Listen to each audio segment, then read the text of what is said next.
Happy Tuesday, everybody. Welcome to another edition of Inside the Pig Pen. My name is Scott Morgan, off the Motor City Madmouth. I want to thank, by the way, Ben Troop and Stephen Reichel for holding down the fort while we were out of town, out of sight, but probably not out of mind, anyways. Even though we probably didn't have a whole lot of internet out there, but that's okay. The only time you can access YouTube, anyways, is when you're in London. Everything else in between, forget it. It just doesn't happen. But, anyways, we have another good busy show lined up ahead. Stephen Reichel, Candy Ebling are definitely going to be in the house tonight. We also have Mel Farr Jr. and we also have Ben Troop as well. So, with that said, let's go out there and get to it. All right. Asante Samuel had harsh words of criticism for the Miami Dolphins who are interested in signing his son, Asante Samuel Jr. They're sensitive. There's no backbone leadership, referring to GM Chris Greer's referring to GM Chris Greer that Mike McDaniel was a pushover. They're running the team like a little league team. Boy, those are pretty strong words, Stephen. I mean, you can't expect anything less from Asante. Regardless if we're talking about his son or not, he's not wrong. I mean, they literally, anyone who's worth their salt has kind of found their way out of the organization.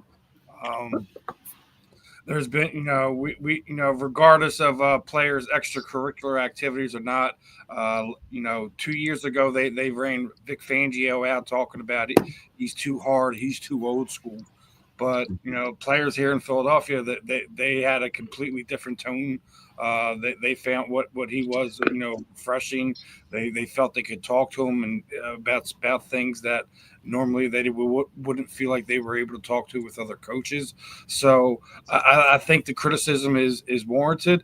But that's the beautiful thing about it, because now it's something that the Miami Dolphin organization can learn something from, something that they can pivot from, something that they can build on, something moving forward. I don't know if Asante Samuel Jr. is going to wind up being a Miami Dolphin, but I think this should be something that the organization, not just the players, learn a little something from, and try to be a little bit better at it. We're all grown men and young men and adults, and if you can't accept criticism, regardless if it's coming from somebody like Asante Samuel, or somebody else sitting there saying like, hey, this is something you can do better at, then what are we doing? Candy? If your ultimate goal is to get into the NFL, get in the NFL however you can, which whichever team you want, then prove yourself and go to the team you want necessarily. But if it's not for you, if you don't think that's, if playing for being a Dolphin isn't what you want to be, then don't be. But I think sometimes they also have to understand it's a job. And do we always like our bosses? They say that you leave a job because of your boss more than you leave a job because you don't like the job. So that might be something that Miami Dolphins need to rethink and think about, are what they have as leadership is the right leadership that they want to portray. Um, not everybody's going to agree with everybody. Not everybody's going to like everybody. I've worked for bosses that I didn't agree with, that I didn't like, but I still worked for them because if in this case, if you get your foot in the door, you're more likely to get another job. Whereas if you back away and you don't, that opportunity might not be there on another team for you as well. Mel? I mean, I don't think he's saying anything that's not true or that other people haven't already stated. Um, I don't know much about the GM, but I don't think the players have a genuine respect for Mike McDaniels. I mean, he doesn't come off as one of those type of guys who is a big disciplinarian type of guy. I think he seems more like a guy that's trying to get everybody to like him, as opposed to seeing what he can do to get the best out of players. Now, and I thought this when he first was hired. I mean, I just didn't see it. Now, he may be brilliant as far as the X's and O's are concerned and Mm-hmm. drawing up game plans, but as far as motivating players, holding them accountable, and getting the best out of players, I haven't seen enough of it. And what I've seen And again, I'm not there every day. I'm not in the meetings. I'm not around him. I'm just going based on a gut feeling, what I see, how the team plays, the type of players that they have there. They have assembled a lot of talent there, but they haven't put together a team. They got a lot of talent, but they don't have a team. And that's the coach's responsibility. Once the GM brings all the talent there, then he's got to mold them and gel them to be able to play as a team. You know, some guys are coming in late to meetings and things like that. It's the same people. And once you have your star players showing up late to meetings, that's what that trickles on down to the 53rd man in the roster and so forth and so on. So that's going to be something that's going to have to be dealt with. If that's an issue, and I believe that I believe that that's an issue. That's something that they're going to have to deal with from ownership on down. Ben. Asante Samuel's senior is not wrong in what he's saying, but what he's really doing is saying, look, my son is from Fort Lauderdale, really, really close to Miami, right outside of Miami, in Broward County. My son is there to cover receivers. He's not there to be this every down corner because Jalen Ramsey is no longer a Dolphin. So whoever replaces him got a huge, everybody gonna be watching them, a target on their back. But I agree with Mel. The worst thing could happen to the Miami Dolphins is being on Hard Knocks because you got to see what goes right and what goes wrong down there. Is Miami going to beat Buffalo? No. Is Miami going to be exciting on offense? Yes. Can Miami keep their stars happy? No. Is Miami defensive line going to be healthy? No. Mike McDaniel is a genius at calling plays as long as he got Tua, Tyreek, Jalen Waddle, and a two-headed monster and running back and a tight end.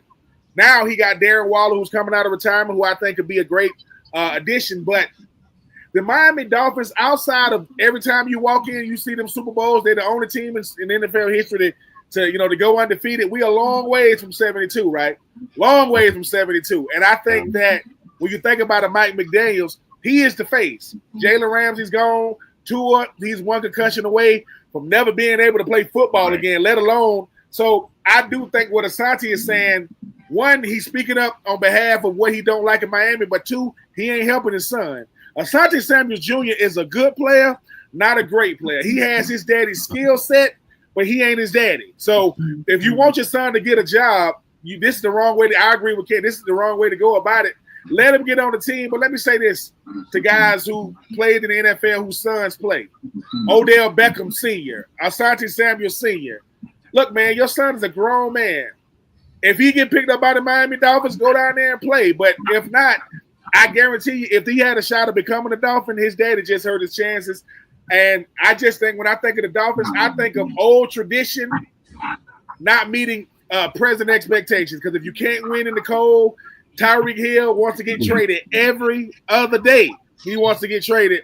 Got to find a way the one thing I do agree with what Mel said. They got a lot of talent, not a lot of team. And what they lack the most is culture. No culture means no playoff wins. And you one of the 32 teams, but outside of that, you get really, really good weather, probably the best weather in the NFL, not named LA, and no state tax. Outside of that, it's gonna be the same old Dolphins. All right, here's what I think. Number one, they made a mistake letting Brian Flores go in the first place. He had them disciplined. I think he got a raw deal. I really do. Number two, Bill Parcells would not work for Stephen Ross. Would not work for him. He was only a Wayne Huizenga guy. I'm not saying anything derogatory about Stephen Ross because all he's done is invest money out of his own pocket to build Joe Robbie Stadium up, which I'll call it Joe Robbie Stadium until I'm dead and beyond. Okay, they got him Super Bowls. He's been generous with his money. They've developed that area real well in terms of the Miami Grand Prix, the tennis, and whatever. There's nothing against Stephen Ross, the University of Michigan guy per se, in terms of his business demeanor. Brian Flores was a flat-out good coach. I hope he gets another opportunity as well. Tua to me is Humpty Dumpty, okay? One big fall and he's done. Tyreek Hill, as far as I'm concerned, there's been a lot of hype. He should have never left Kansas City in the first place because they're winning without the guy. You're only as good as the quarterback that you have. But the reality of the situation is, when you put it all in perspective, you're right. When Vic Fangio left, he knew he was going to a winning culture. The Dolphins, of all the four major teams, have been doormat for years. The Panthers have won a couple titles. The Marlins have even won 2 titles since '97. The Miami Marlins people. Okay, we're talking about them, and they're not even doing that badly this year under an unknown manager named Clayton McCullough. Okay, who you'll hear a lot more about on our network as well. And then, of course, you had the Miami Heat that have won. The Dolphins haven't done diddly squat, and we're going to talk about them a little bit more in the show. So, as far as I'm concerned, there's an awful lot of work to be done. And if Asante Samuel Sr. believes that this organization is a little bit dysfunctional, well, he's right. I mean, Mike McDaniel is a pushover. They were looking for somebody just to go ahead and cradle Tua is all he was looking to do. You know, I don't think that Belichick cradled anybody. Yes, he had Tom Brady there. Tom Brady was a pretty good quarterback in his own right, but that's all he was looking for, a cradle type of guy, a kiss, you know what type of guy. And Chris Greer, well, you know what? As far as I'm concerned, hasn't shown me a whole lot since he's been here. I don't follow them a lot, but I do read a lot of what I see, and that's as far as I'm going to go with it. So, yeah, the Dolphins definitely have a lot of work ahead of them for sure. Well, and we'll talk about them a little bit later in the broadcast. So, all right, let's move on. Deion Sanders and company. Will he turn it around? Well, let me tell you one thing. Rick Pitino is not walking in the door. Okay, why do I mention that? Because he used the same line when I talk about Travis Hunter and Shedeur Sanders aren't walking through that door either, and he's going to have to do it with a different quarterback altogether. They hold the 101st best. Get this, they hold the 101st best class according to 247 Sports. This is the worst class out of every Power 5 program. His player acquisition model is 40% grad transfers, 40% transfer portal, and 20% high school recruiting. At 5 commits in July is not alarming for the 2026 class. Mel, you like talking college football? Well, is this a make or break year for Deion Sanders with the model that's in front of him? No, it's not a make or break year. I mean, he just signed a new contract. He just signed a contract extension. So it's not a make or break year. He's gone out and proven that he can be successful with this model. He doesn't recruit high school athletes. He'll let somebody else do that. And then he'll pick up disgruntled guys, or he'll pick up guys who'll do whatever they got to do. I don't know, post other rosters in the portal. So, no, I don't believe this is a make or break year. They got some talent at quarterback. They got the kid that transferred from Liberty that I believe started out at Tennessee, got in some trouble, then went to Liberty. So we know he has some talent. Then, of course, they got the kid from out here in Georgia, Juju Watkins, who reclassified for the 2025 class, who really should be graduating in 2026. So, he's got somebody to fall back behind the quarterback from Liberty. But the big thing that they need to do, they need to take some pressure off those quarterbacks. They need to establish a running game. They were dead last in FBS and running, and that was behind a school that didn't win any games, I think it was. Where did Nick Saban go to school? Where did he go to college? I think that was a school that had no wins or something like that. Who they were behind in rushing, as far as rushing is concerned. They need to run the football. They can't sling it all around the yard like they did last year. Rely on these guys. Now, I know the quarterback they got from Liberty is a running quarterback, so that's going to help the running game a little bit. But they need to get production from the running back position and start running the football. So I think if they're able to do that, and I know they brought Marshall Faulk in, hired him to come in there to obviously recruit players, keep players at that position, and to improve that position. I think they've got some offensive linemen that they recruited as well, so that's going to be a focus for Colorado this year, is improving that run game and take some of the pressure off of the quarterback. But no, I don't think this is a make or break year. He just signed a new contract extension at the end of last year. Okay, fair enough. Okay, Ben? Mel, I was trying to get Nick Saban went to Kent State. He went to Kent State back in the day. I agree with everything Mel just said. Here's the thing about Deion Sanders. I think he's getting judged on a different curve because that's what he did to himself. To have that much access, and this is going to be the first time in his coaching career his son is not the quarterback. Most people can't say that. So for him to be in the Big 12, and I think the Big 12 got 16 teams in it, he's going to have to show that he can compete in the conference that he's in before you even get to talking about going to the college football playoff. Because, Mel, you know this. They waiting. They are waiting on Deion to look regular. They are waiting on Deion to not live up to that contract, because the way Deion got to Colorado, he was on the fast track. Take nothing away from Jackson State. Nothing away from that. Nobody's doing that. Michael Vick is at Norfolk State. You got Deshaun Jackson at Delaware State, right? Let's see how fast they go from where they at to a P5, G5, which that doesn't usually happen. But you ranked 101st. That's if you ain't in the top, dare I say, 25 in recruiting, it's gonna be a long year because obviously the guys you getting in the portal, they good for your team, but they ain't helping you win those type of games. We're gonna see. It's gonna be interesting. I'm gonna see how much Deion Sanders is gonna adjust the college football, the brand, and not focus so much on his brand, which I know it's gonna be hard to get him off brand when you Deion. But everybody knows this. Everybody's gonna give you the benefit of the doubt when you just got there. You great for business. Colorado ain't never seen as many ticket sales and merchandise sales and all that. But you ain't got no Heisman on your team no more. You ain't got Shador no more.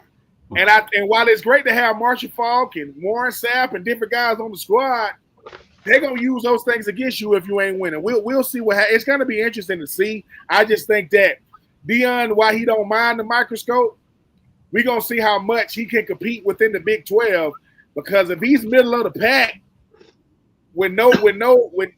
because if he's middle of the pack with like no air in sight, we'll see. But I am gonna be watching, because it is Deion.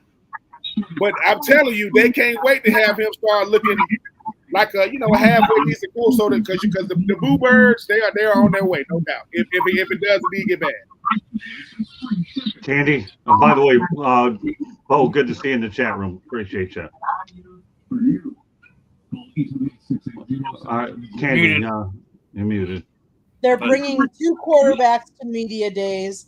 They have a couple of wide receivers that are revving their engines. Omar Miller, Joseph Williams, and Draylon Miller are just a few potential breakout candidates for wideout. Obviously, Deion does a lot with quarterbacks and the running game. I mean, not the running game, the passing game.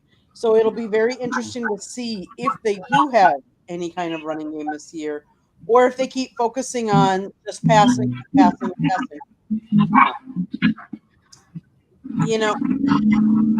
be interesting because we've seen Shador with Travis for how long now?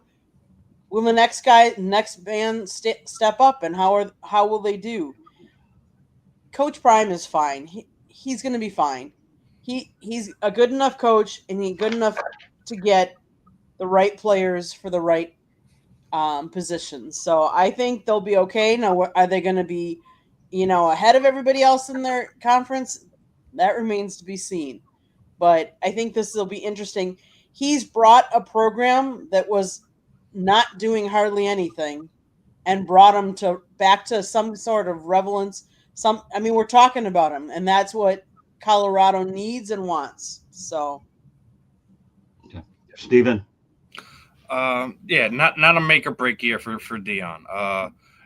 Obviously he has a lot of eyes, ears, and haters waiting for his downfall. I think Mel, Ben, and Candy have all made great points, but and yes, doesn't have Travis, doesn't have Shador, but it's not like they have the murderer's row of schedules coming up this year. Georgia Tech, Delaware State, Houston, Wyoming, BYU, TCU, Iowa State, Utah, Arizona, West Virginia, Arizona State, Kansas State. It's not. That's not a schedule that is beholding for them to have a 3-win or a 4-win season. That's something that I think Deion can see is more than manageable. It's up to getting his guys to believe in the system that he brings in and being able to read the room and see what he has in the team that he has in front of him. I agree with the fact that I think they shouldn't be as pass heavy as they have been over Deion's tenure there when he had Shador. When you had a guy like Travis. I know they brought in some linemen over the last few years to kind of help facilitate that. So I wouldn't be surprised to see them flip it and be more of a running team, over the next few years. But as Katie's saying, we gotta see how it all shakes out there. But I don't think it's this is something that even if he does, not put himself in a good position for to make a run for the college championship there. But I think he has done more to bring relevance there. He's done more to bring not just what he's doing on the football field. I think, when we looked at college football as a whole, his football players were all, above a 3.0 average, and, one of the best educated college football programs that we had, in the NCAA. So it's there's multiple layers to it. I think he has ultimately brought them the success they wanted. Now, obviously, it's about the NCAA title when it's all said and done. I do believe within the contract that he has signed that he will eventually have an appearance, whether he wins one or not. We'll see about that. Well, the reality is he's earned a contract extension because they haven't sold as many tickets like Ben alluded to before, and everybody has really talked about it anyhow. So he certainly earned it at the gate. The question is can he win without his own son at quarterback, as well as some of the other players that he had in there? That's the unknown thing. But what was so interesting when I broke these numbers down initially is you're talking about the way to build a program, 40% grad transfers and 40% transfer portal. That's the way things are done these days. And you have to wonder how many different programs are going to utilize that model is what we're talking about. Because we know that Bill Belichick, we won't even talk about that tonight. It's certainly going to be a model that will cover in the course of as we lead up to the opener in a matter of weeks from now. It's hard to believe that we're really getting to that point, but that's a model we're talking about a 40-40-20. I sound like I'm a basketball coach where I'm breaking down percentages in 3 different places. I don't know, but look at those numbers. They speak for themselves, and it's just a matter of finding the right athlete that fits your scheme is what it is. But the reality is when I talked about the Rick Pitino analogy, when he was the head coach of the Boston Celtics, Havlicek isn't walking through this door. Russell's not walking through this door, and the league and the beat goes on. And now you got Hunter and you have Shedeur Sanders aren't walking through that door. So it'll be an interesting year to say the least. Does it make or break? Was that the right way to put it? Yeah, I think to some extent, a lot of people may wonder if it really is a make or break. You're in your 3rd year, Gian. Okay, we realize you've done better than any other coach we've had in recent years. But, I think there'll be a lot of intrigue for sure. But make or break, depends on the eyes of the beholder on that. Other topics I want to get to. I'm glad we had a lot of versatile opinions on this whole thing. Here's a really good feel-good story, kind of. J.J. Watt has donated $10,000 to his former Houston Texans teammate Brian Brayman, who is battling an extremely rare form of cancer. Let me tell you a little bit more about this story. For a while, Brayman was homeless and things are really tough. He had to sell his car just to try to get into an apartment. And when news gets out on social media, then certainly people are going to definitely go ahead and step up. Is what they're going to do. This is a feel-good story. If I've ever thought of an old teammate coming to help another teammate, is really why I brought this topic into the mix. Ben, you know what? I see you nodding your head. I want to give you first dibs at it. I mean, sometimes you get to see the type of person the player is. I mean, J.J. Watt. I mean, his storied career, 3-time defensive player of the year, but.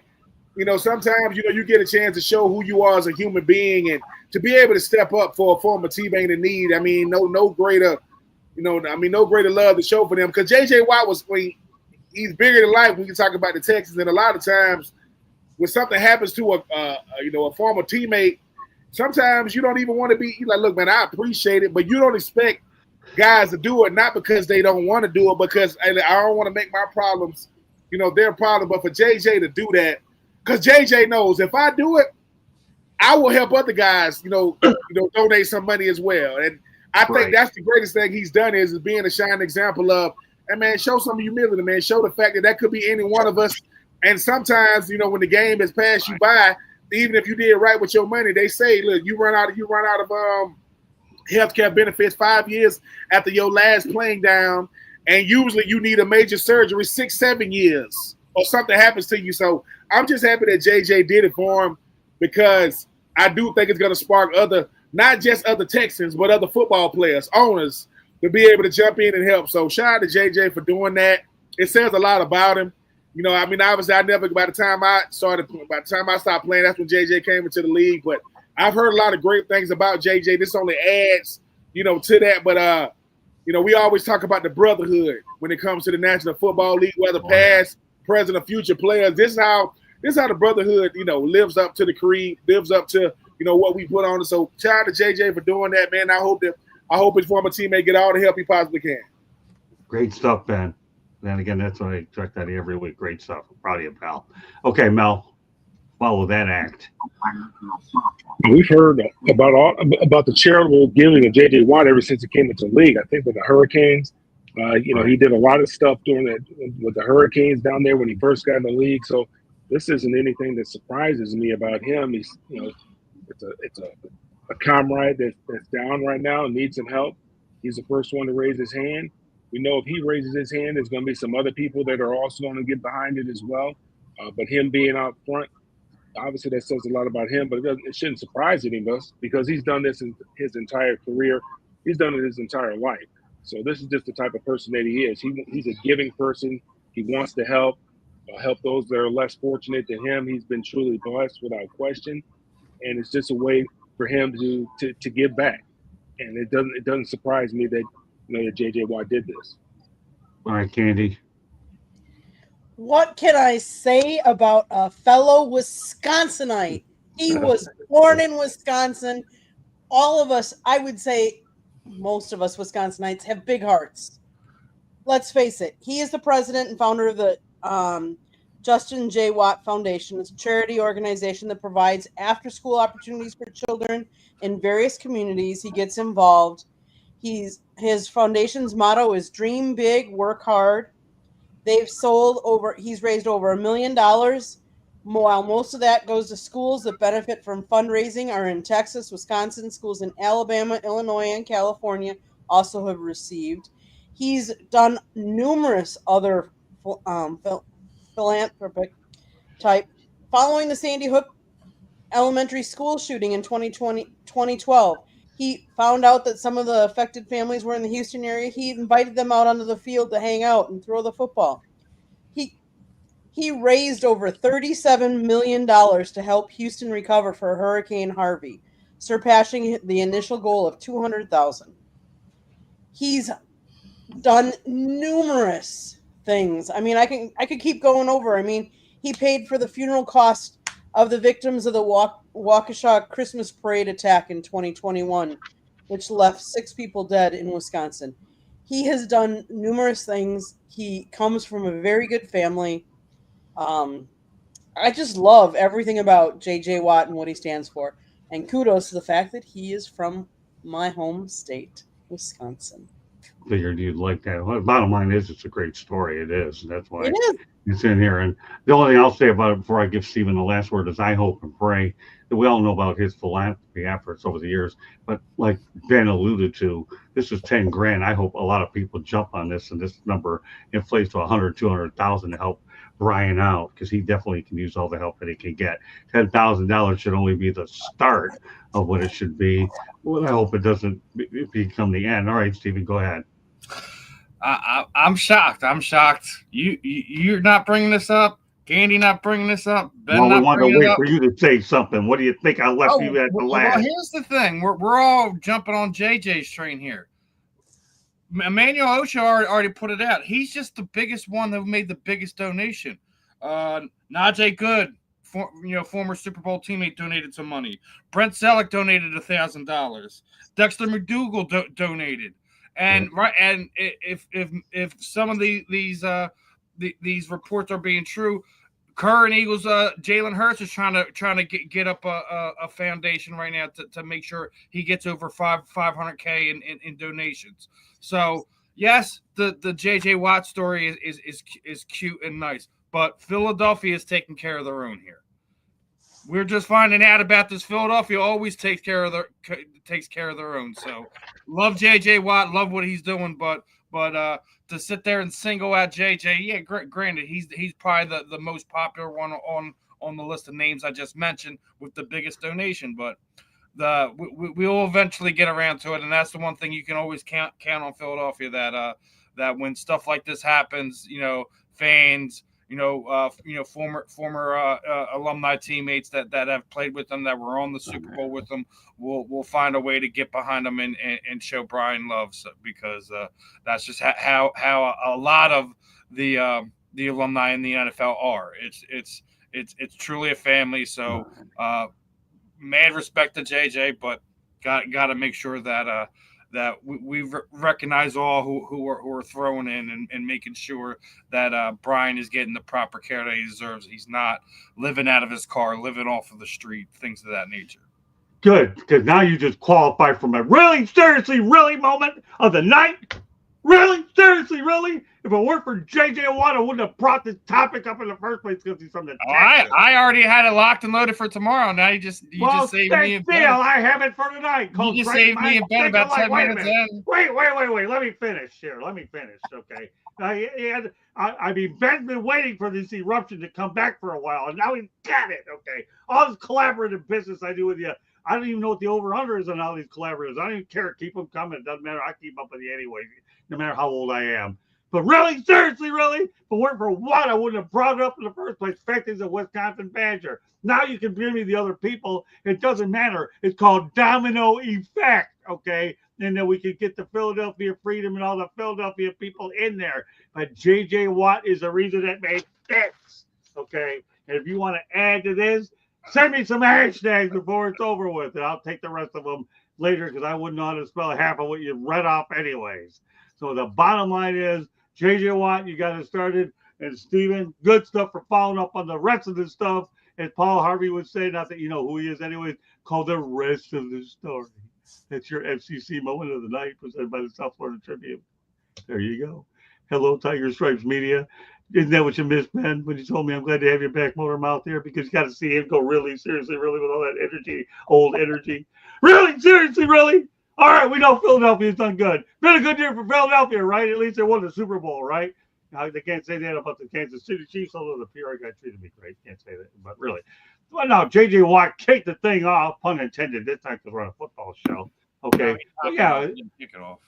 Pardon me? I said he topped it off. He didn't kick it off. Oh, whatever. That's okay. And we're entitled to have a little battle, and I was looking for see, I can't say anything about the Eagles because I actually graduated from a high school that had the Eagles on it, so I have to be nice about the Eagles. But the reality of the situation is, you're right, Stephen. Other people have contributed. I'm just glad that J.J. Watt was the first one who got the most publicity for it, and then everybody else is following suit. And the main thing is, like you said, Stephen, with all due respect, pal, Brian Brayman is the one we have to take care of, so he's not on the streets and not in a car, and that's the whole big picture. And again, another thing that Ben said, the NFL alumni and their people, they take care of each other. It just so happens you have a bigger platform with social media to get the word out so more and more people get involved. When I saw this story, it was heartbreaking, but now it's starting to pick up steam. But the one thing that's in this big picture, regardless, is this young man has cancer, and he needs an awful lot of medical treatment. And I don't care how much money you have in your pocket, if you're not healthy, it ain't gonna make any difference in having your pocket anyway. So that's a great topic. Glad we all had some passion on it, and I'm glad that Stephen is going to send me some hashtags afterwards with the rest of his grocery list of people that contributed, because that'll be his assignment after the broadcast. Okay, Stephen, just so you know, you can send him the candy, by the way. She'll have no problem getting them out there. All right, so one other college football note I want to get to, then we'll go to a station break, is Texas State Bobcats have joined the Pac-12. University of Texas San Antonio is also going to join them in 2026. UNLV's finances may hold them back from moving conferences, but here's the thing about UNLV. They bring on Dan Mullen, who we'll see if he even makes it to the end of his 4-year contract because the university's outright broke. They brought in Josh Pastner, formerly of Georgia Tech. You know him pretty well, probably in your neck of the woods, right?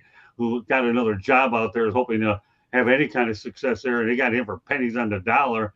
But I think this is a good move for the Pac-12. They're never going to be a Power 5 conference again, but to be able to get in that Texas market with San Antonio as well as Texas State is a good move to make it geographically sensibility with that particular geographic. So what do you want to add to this, Ben? No, I mean, I think listen, I never ever thought I would see the Pac-12 end up like this, but when you lose SC, when you lose UCLA, I mean, you're gonna be scratching and clawing. But Texas State coming over from the Sun Belt is gonna pave the way for more teams in the Sun Belt. I mean, the Sun Belt added Southern Miss and Marshall and James Madison. They already had App State and Georgia Southern. So I think those type of moves, because let's face it, I mean, teams like Texas State, University of Texas San Antonio, they want to get more eyes on them. And the Pac-12, it'll never be what it was. No conference will be. Let's say that. No conference is going to be what it was ever again. And I'm not trying to speak for Mel, but the Pac-12 deserve better than this now. I'm telling you, they deserve better than this. This I don't know who he was, the commissioner, the chancellor. You don't let this happen. I don't care what you got to do to keep it together. I never saw it looking like this. And I respect Boise State. I respect Fresno State. Gonzaga, come on, man. Like, I respect That's it. for basketball. We know that. That's for basketball. No, but what I'm saying is, you giving Gonzaga rights like they Notre Dame or something. Like, I get Notre Dame is in the ACC, and they don't have to. When it comes to their contract in football, they do what they want. But come on, man, you ain't hurting for basketball eyes that bad. And then you talk about San Diego State, Utah State. I just think that whoever that commissioner is of the Pac-12, this is going to be your legacy. Ain't no way. This goes all the way back to the pandemic when everybody was trying to figure out when they was going to play. Pac-12 was one of those conferences, couldn't get it together. I'm sorry. You do all you can to keep SC and UCLA. You don't let them. You like, hey, man, put pressure on them. Because if they stay, a lot of these schools would have stayed. But once they was out, what you think Oregon and all them going to do when they leave? So this is coming from a guy who understands tradition, and I knew that when they said conference realignment, nobody saw the Pac-12 looking like this. Not a person in sight saw it looking like this. There's unrecognizable, and there is this. I'm gonna respect it, but come on, man, we better than this, man. Come on now. That was great. That's a tough. I'm not going to say much up to the end of this, but yeah, once UCLA and USC hit the door, then you can see the rest of the dominoes falling. Well, that domino effect. Well, let's go to the Pac-12 guy on the show, Mel Farr Jr. What are your thoughts, Mel, about the newest additions? I think it'd be good if they could get UNLV and Nevada in there. Then you at least, from a regional standpoint, you'd have Nevada too. But then you have Texas, at least a couple of key schools. But it definitely, like Ben said, it should never have gotten to this point. Mel, you're a Pac-12 guy. Please continue. Yeah, definitely should have never gotten to this point. The guy who was the commissioner of the Pac-12 was asleep at the wheel. I don't know. He had his head buried in the sand. I don't know what he was doing. Right. And when all this stuff took place, there was a time, the Pac-12 did want to extend their footprint to Texas. And they were, talking about adding Texas to the Pac-12. I think it was Texas and Oklahoma, because I think they kind of go hand in hand. Right. And for I don't know what happened. That deal ended up falling through. Went a different direction. I can't remember exactly. It was a while ago, but there was that conversation that the Pac-12 wanted to extend their footprint in the state of Texas. Now, doing it with these teams, I mean, I'm not excited about it. I mean, I'm disgusted. I mean, I've talked about it before. I can't believe the guy allowed this to happen to the Pac-12, which I believe is obviously they call themselves the Conference of Champions because they had more national championships in that conference than any other conference, and to allow it to fall apart and disintegrate to become what it became. I think Colorado defected first. I think they were going to leave first and go to the Big 12, and all of a sudden, out of nowhere, you hear UCLA and USC are going to the Big 10, like the Big 10. And then once that happened, I mean, all the dominant, the whole house of cards fell, and the Pac-12, was no longer what we remembered. Everybody started bailing water and getting out of there. So, I mean, I'm not really excited about it because it doesn't resemble the Pac-12 or the Pac-10 that I played in, the Pac-8, I believe it was, that my dad played in. So, I'm glad they can salvage something, but it'll never recapture its prior glory.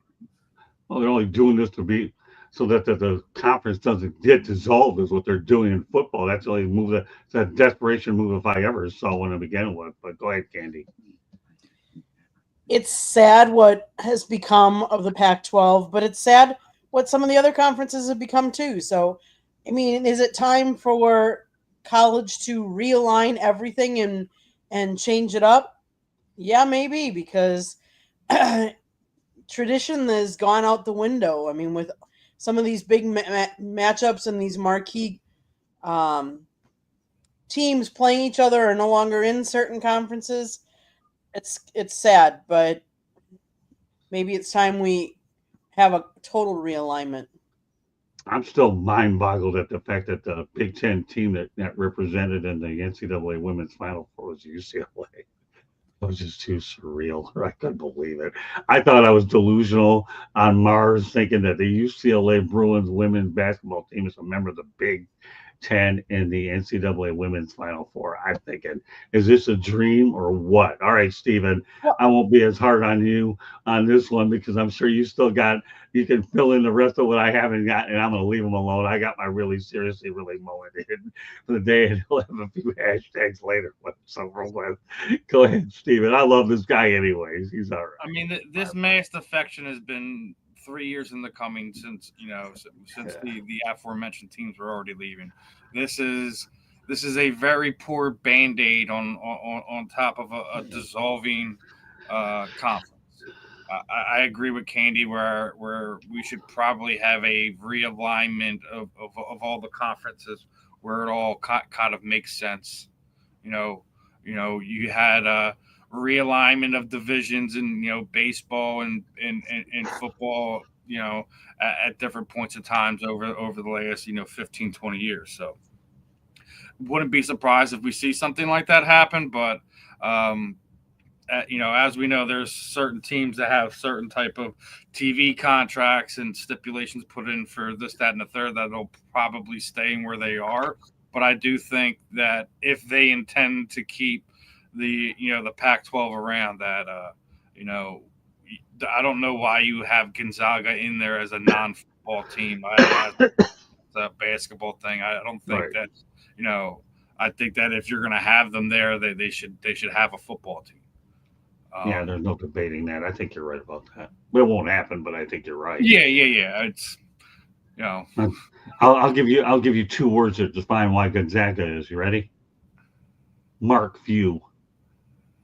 what? Mark Few. He's the head coach of Gonzaga basketball. Well, I'm just saying. I mean, you may not follow college basketball much, but we do. That may be one of the few sports you don't cover, but that's okay. And once you start getting credentials, you might pay more attention to it. But Mark Few, he's a legendary coach. Actually, he took him to the Final Four. But no, you're right, Stephen. I think they should be a football member, but it'll never happen. Yeah. I think you said, but I think the key words that you said, Stephen, are really on target. You know what they are? Band-Aid. Because that's exactly what this is. Just a band-aid for relevance. Okay, with that said, we're going to go to Candy for a station break. Go ahead, Candy. South Florida Tribune Publishing Company published a book, Lessons from the Microphone, Tuning into the Enduring Wisdom of Visionary Leaders. It is written by our host, Scott, the Motor City Madmouth Morganroth. It talks about his 40-plus years in the media business and how it has evolved. Old school media meets new school media. Book is available on Amazon, Barnes & Noble, Kindle, Google, and Apple Books. Go get your copy today. There is also a link on our website, www.southfloridatribune.com, where there is a plethora of great content, so go check it out. If you like to listen to podcasts, you can listen to us wherever you get your podcasts. If you want to advertise or sponsor any one of our shows, we have many, so check them all out. But call Scott, 954-304-4941. And if you want to be a guest or have topic ideas, you can always email us at southfloridatribune@gmail.com. Back to you, Scott. Thank you, Candy. Hello, Let's Talk Sports Network. Thank you very much for joining us. We have Bo's in the background, as he always is helping us out. We're glad to have you on here as well. Let's Talk Sports. If you don't mind, please subscribe to our YouTube channel as well. We appreciate Bo is a really big part of what we do, especially behind the scenes these days. He's always been a regular on the show, as is Mel Farr and some of our other people. Coach Sean Bonamago took a job actually Bannon, who was on here prior to you over at the University of Tennessee. He was on here for a while. We had a lot of good tradition come through this show for sure. All right, we'll continue, and we're going to continue with this new regime that consists of the Ben Troops and Marvin Powell and Chris T. Jones and all the other people that Steven impresses me with, that he continues to line up week in and week out. I love hearing from Steven 3 to 5 times a day. I think it's great, man. If we're not talking, if we're not in communication 3 to 5 times a day, I'm thinking, you okay, Steven? You okay, Steven? The 3 to 5 times a day means collaborating, the text messages and the phone calls. I think it's great stuff, man. That's what I missed about you guys the last couple of weeks. And I'll have some off the wall interesting stories and some videos that we're going to play in here to lighten this thing up a little bit, even though we're going to get deep into this pretty heavy. All right, we're going to have a few more topics I want to get to. Michigan Panthers quarterback Bryce Perkins has been named UFL Offensive Player of the Year. But I'll be curious to see where he lands. Do you have any ideas where he should land, Ben Troop? Well, first and foremost, I'm happy for Bryce. I mean, I think he's bringing the type of attention, to the UFL that's going to be able to help him land on the team. Yeah, I know where he should land. He needs to be an Atlanta Falcon. That way, Kirk Cousins can get the hell out. I'm tired of dealing with Kirk Cousins. I want him to just go. Let him be somebody else's problem. I'm tired of dealing with him. He got $90 million in 2024. Think about that. Kirk Cousins made $90 million in 2024. We need a quarterback with a similar skill set, right, to the start of Michael Penix. There is nothing about Kirk Cousins that even translated to what Michael Penix is doing. I think you bring in the guy, I think you bring in Perkins, man. I think he can go and compete in training camp. I don't know. I mean, Terry Fontenot, GM of the Falcons right now, is keeping him on the books because you still owe him like another $30 million. That's crazy. So, yes, I would love for Bryce to come on down to Flowery Branch, come on over to Atlanta Falcons. If you can't beat Kirk Cousins out, something wrong, bro. I can beat Kirk Cousins out. I can't, but I'm just saying my knees are better than his, and I'm older than Kirk. But I think Bryce will look good in that Falcons black and red. Just saying. You know, I think it would even be better. Now that you brought up Kirk Cousins, I don't have to bring it up on the next show because I got a bunch of Atlanta guys out here talking about it. Hey, you know what? I am definitely pushing for the Bryce Perkins to show up over in Atlanta, so I don't have to bring this up in a week because I got all my Atlanta guys on tonight's show. All right, Bryce, get in Atlanta so I don't have to talk about Kirk Cousins, who's whining because I wish I would have known a little bit better. I would have stayed in Minnesota. You know, nobody's feeling sorry for you. Okay, Kirk. You have made a lot more money than any quarterback that I've ever seen and got more guaranteed. You have a better agent than Bobby Bonilla. We all know Bobby Bonilla is a darn good agent. So Kirk Cousins, as they always say, just shut up. Okay, see, Stephen, this wasn't intended at you. This was intended at him. And with an assist, by the way, from Ben Troop. So now Ben and I are playing hockey. He gave me an assist so I could go out there and give another assist to somebody else who wants to take over. Kirk Cousins, shut up. Take your money behind Michael Penix. You're going to end up with anyway. Hey, listen. I'm not bringing it up next week because of Ben. Thank you. I don't argue that Kirk Cousins is the resident thief in getting guaranteed money contracts where he doesn't deserve it. He didn't deserve it to go to Minnesota. He had a couple quality games when he was up there in Washington. I know he's upset because I guess he wasn't tuned into the process, but that what was going on there with Michael Penix. But I'll say this, as far as Perkins goes, if he's not going to Atlanta, there is a team right now that is in dire need of a quarterback, and that is the New Orleans Saints. I'm going to keep on sitting there saying that. Any quarterback that's on the market that is looking for a job should be calling Kellen Moore up and be like, yo, can I get a tryout? What's up? My arm's working, my legs are working. I don't have any residual injuries. I mean, if you're anyone, and I know Ben's hoping that Kirk Cousins' agents listen to this episode, so you'd like call the Saints. I don't care. I'll make it in division trade. Call the Saints. Get him out of my locker room. But I think before we get through preseason, we are going to see the Saints trade for a veteran quarterback, whether it be a Kirk Cousins, a Kenny Pickett, Deshaun Watson, whoever. Like I think we're going to see someone outside of who's on the roster right now be a New Orleans Saint. But I wouldn't be surprised to see Michael Perkins be in one of those NFC South Division teams. Not a surprise at all. Great points. I'm glad you followed Ben on this because you really did a good. There was a nice transition there. Go ahead, Mel. Mel, you're up. Up and away on that mute button. No, that's not my singing. Otherwise, brought to you by Memorex. Mel, you're up. There you go. I mean, I think I've talked about this before about the UFL, these spring leagues being good for guys getting the necessary reps that they need. Now, we know Michael Perkins, I think he played a few years ago when Matthew Stafford got hurt and didn't look all that well, to be honest with you. When I watched him play, he looked like he was a deer caught in headlights. And now he's had an opportunity to get some live game action, and that's how guys get better. I mean, they need to have those live reps. Practice is one thing, scrimmages are another, but getting these live reps like he's getting out there in the UFL, where the team is really dependent upon him and his performance, to lead this football team. And I think he deserves an opportunity. Now, is he going to go somewhere and start in the NFL? I don't know. Probably not. Does he even deserve that? I mean, does he deserve the opportunity to compete on the NFL level? Absolutely. I think he's earned that. He's been. I think he got drafted in 2020. He's a middle-aged football player now. You want to say he's in his mid-20s, mid to late 20s, I think, right now.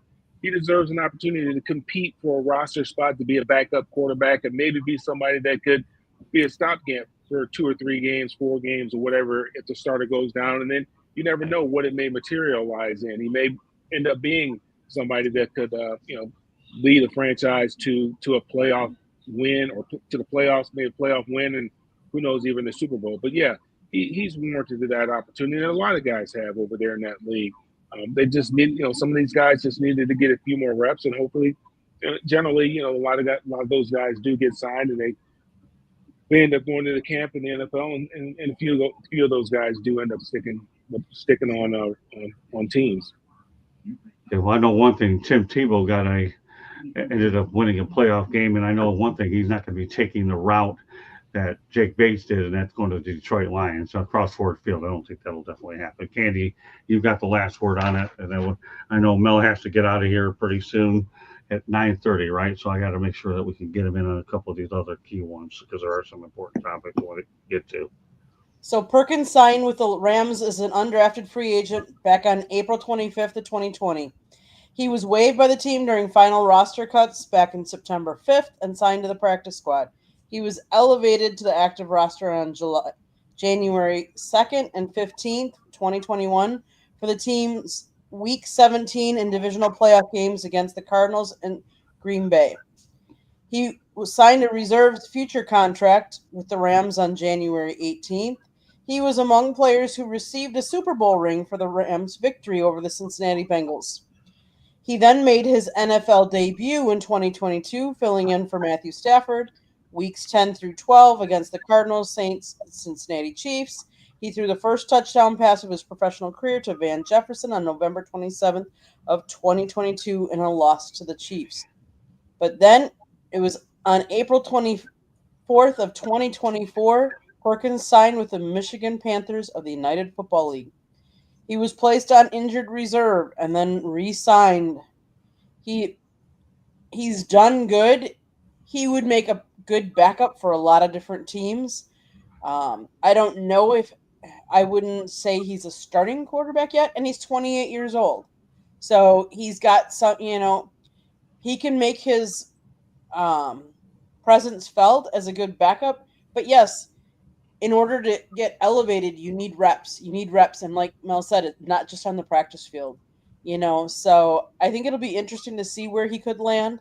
There are a couple of teams that I could see needing backup quarterbacks as well that might be out there for him. So, all right, what we're going to do the rest of the show is, since Mel is on a time constraint at around 9:30, I'm going to go rapid fire in the last 3 topics, and then Ben and Steve and Candy and I will be able to do it. So, Mel, I want you to comment on these last 3, and then we'll let you go. Okay, first of all, go right ahead. we're going to revisit a trade. The Pittsburgh Steelers receives Mika Fitzpatrick, the 2020 fourth round pick, offensive lineman Kevin Dotson, 2021 seventh round pick, defensive back Trey Norwood. Miami received a 2020 first round pick in Austin Jackson, 2020 fifth round pick turned out to be Jason Strowbridge, 2020 sixth round pick that ended up that they ended up getting, and of course traded to draft Jared Davis. And now 5 days ago, Jalen Ramsey and Jonnu Smith are shipped to Pittsburgh. Fitzpatrick returns to Miami.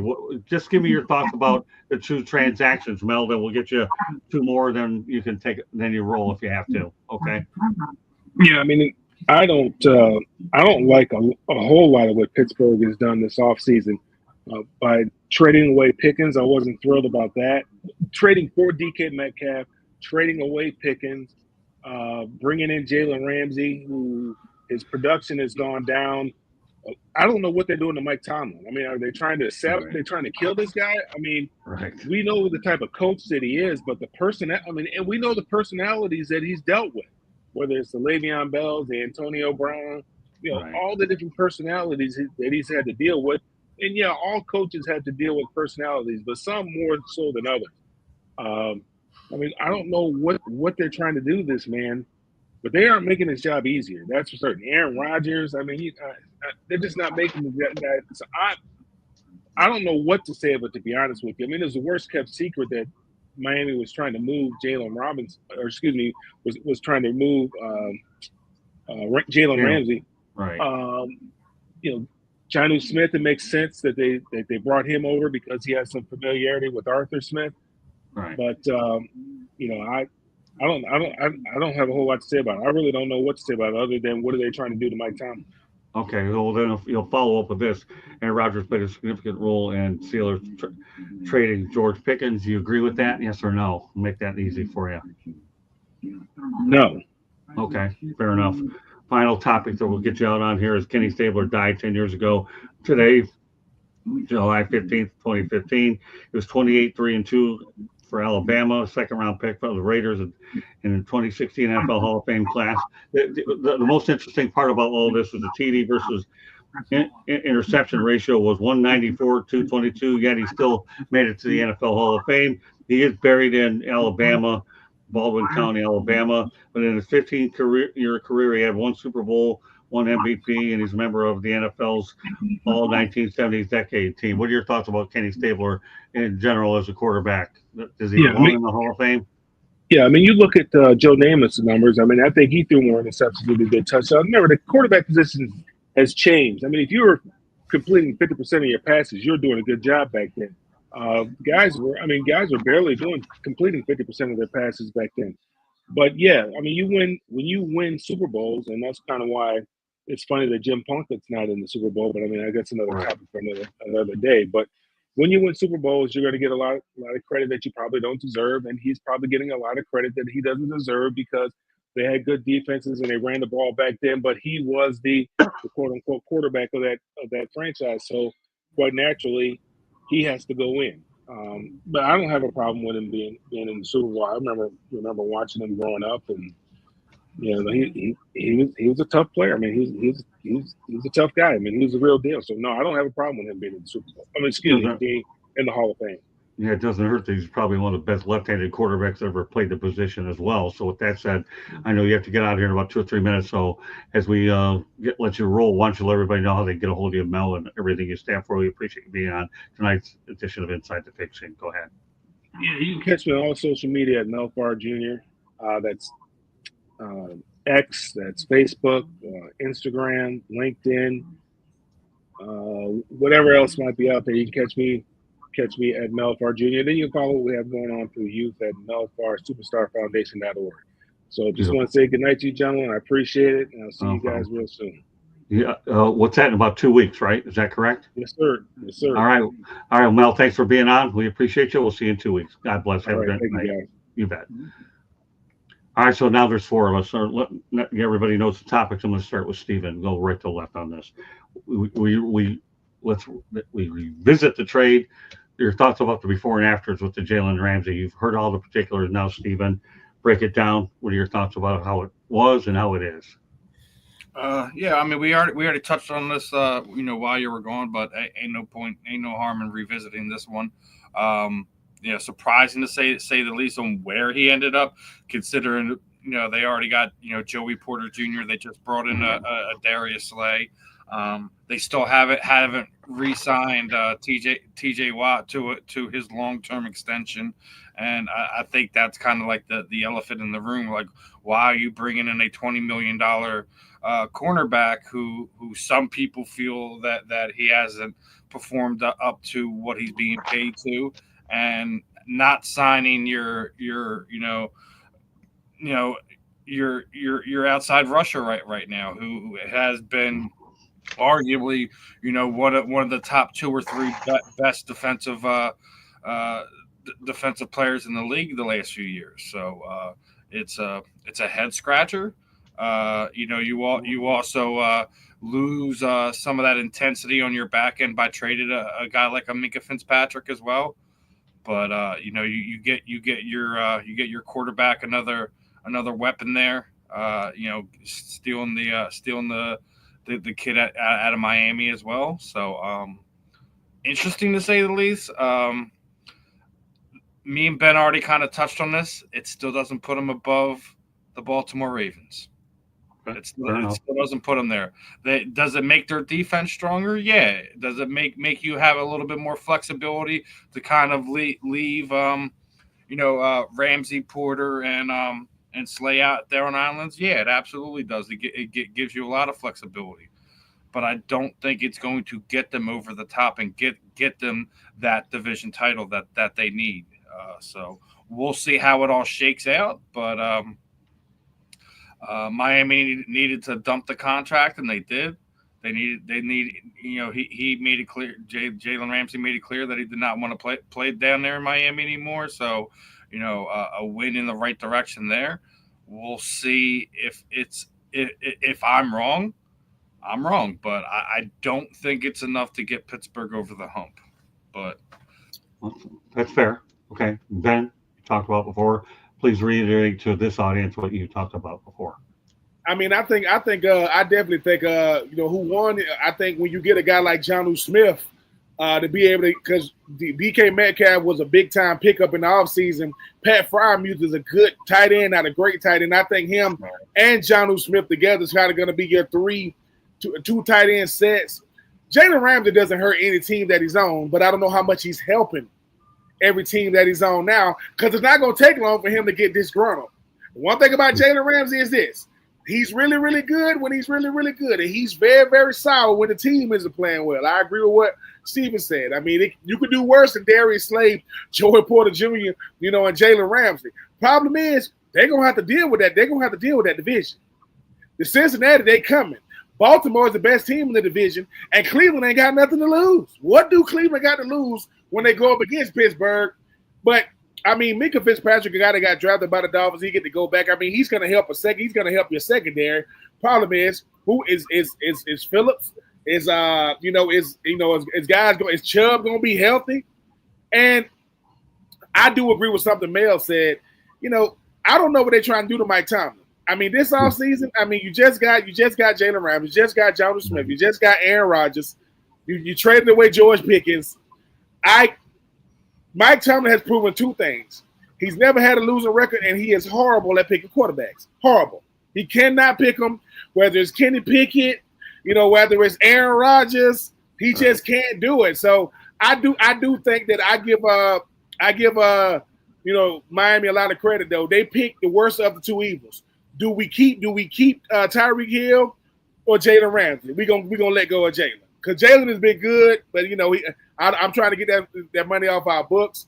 And Tyreek Hill, he didn't keep his promise. Didn't he say, I'm gonna get Jalen Ramsey back? Didn't do it. Jalen Ramsey's up in Pittsburgh. Now you got Darren Waller coming out of retirement. But I mean, it was a lackluster. It was a lackluster trade. But I do think Jonnu Smith does get reignited. With Arthur Smith, and we'll see what happens with that secondary. Because if Joey Porter Jr. ever wanted to have the best shot of being an All-Pro, he's going to get a lot of attention, because I don't know how much attention you're going to give Jalen or Darius Slay. You're going to have to throw at somebody. Okay, Candy, We talked earlier in the show how we thought Miami's leadership is not there. So is it a surprise that Jalen Ramsey wants out? No. Now, on the other end of the spectrum, Pittsburgh, what are they? They're right. What are they doing to Mike Tomlin? And who's running the show? Like, is Aaron Rodgers pulling strings? Let's face it, he pulled strings in the Jets and got a bunch of Packers because we were talking about it was Packers uh, East, and now he's going to another team. Is his influence making some of these decisions, or does he have any say in it? Remains to be seen, but he is a drama queen, so I wouldn't be surprised. Uh, is this a good trade for either team? I don't know. I don't know that it hurts or helps them very much. And honestly, I do not know what Pittsburgh is doing. The face of their franchise is TJ Watt. Not signing him at this point, I don't understand it. I don't understand it. Plain as Here's what you have. This whole thing from the beginning, when they traded Fitzpatrick in the first place to bring him back, is about the most laughable thing I have ever seen. It really is. I think of the word laughable, everybody. Laughable. You're admitting you made a mistake, okay, that you traded this guy away and he's had a pretty good career up in Pittsburgh, and then you bring him back, and then you're letting Ramsey go up there. So now you get rid of one guy who's a headache to try to eliminate another headache that you probably caused, and you brought him back. And Fitzpatrick probably went do all right over there, but you're trying to cover up from a mistake. I'm not going to get into any politics, but sometimes the cover-up is worse than the crime is really what it is. You're admitting that you shouldn't have traded Fitzpatrick in the first place. So what are we going to do? Well, let's just dump off Jalen Ramsey and send him to Pittsburgh. Okay? That's what you're really literally doing. I mean, I delivered all these other players because I like to compare and contrast all these trades before and after, because I've learned from a lot of prominent executives in many other sports, right? There's three ways to look at the trade: the immediate, the short term, and the long term, right? Well, that's exactly what was covered in all of this. The immediate was they got rid of Fitzpatrick, and he did well in Pittsburgh. He was a serviceable player. In the end, okay, he's coming back to Miami. Jonnu Smith, you guys already mentioned it. He's a target for Rodgers, and he's reunited with the offensive coordinator in Atlanta. So he's another serviceable weapon. But the reality of the situation is, yeah, what are you doing to Mike Tomlin? I don't know. Maybe Mike Tomlin sees the writing on the wall, and he says, if I can go out there and win with this group, then maybe there's a job out there, a dream job that maybe I can get. I don't know. But I think it's all laughable from the beginning of when this whole sequence started from where it's at now. And that's the only reason why I lumped the two together, because it is laughable. And again, Candy, we've talked about it then. Miami Dolphins are a very dysfunctional franchise. And I'm going to belabor this point again. They haven't won anything in years. They're the only South Florida team that hasn't played for a championship in the 2000s of the four major sports. Who would have thunk that? Don Shula's not walking through that door. Jimmy Johnson's not walking through that door. Not even Dave Wannstedt isn't walking through that door. That's another really, seriously, really moment. All right, we'll transition over to what everybody's talking about. And I'll start off with this. Aaron Rodgers played a significant role in the trading. No doubt about it. Doesn't he do that everywhere else he goes, right, Ben? You know, whatever Aaron Rodgers says, they do. So goodbye, George Pickens. You get to hang out with Jerry Jones. And there you go, Aaron. There's your GM move in the Steel Town. All right, Ben, take it from there. I mean, George Pickens going to the Dallas Cowboys proved that the perception in Dallas is going to be alive and well. They got a Robin to go along with CeeDee Lamb being the Batman. Right. But I just don't get the Aaron Rodgers stuff. I just don't get it at this point in his career. Can he throw the football? Yes. Future Hall of Famer? Yes. But Mike Tomlin, I think, respects Aaron Rodgers way too much for this reason. Mike Tomlin went to 2 Super Bowls.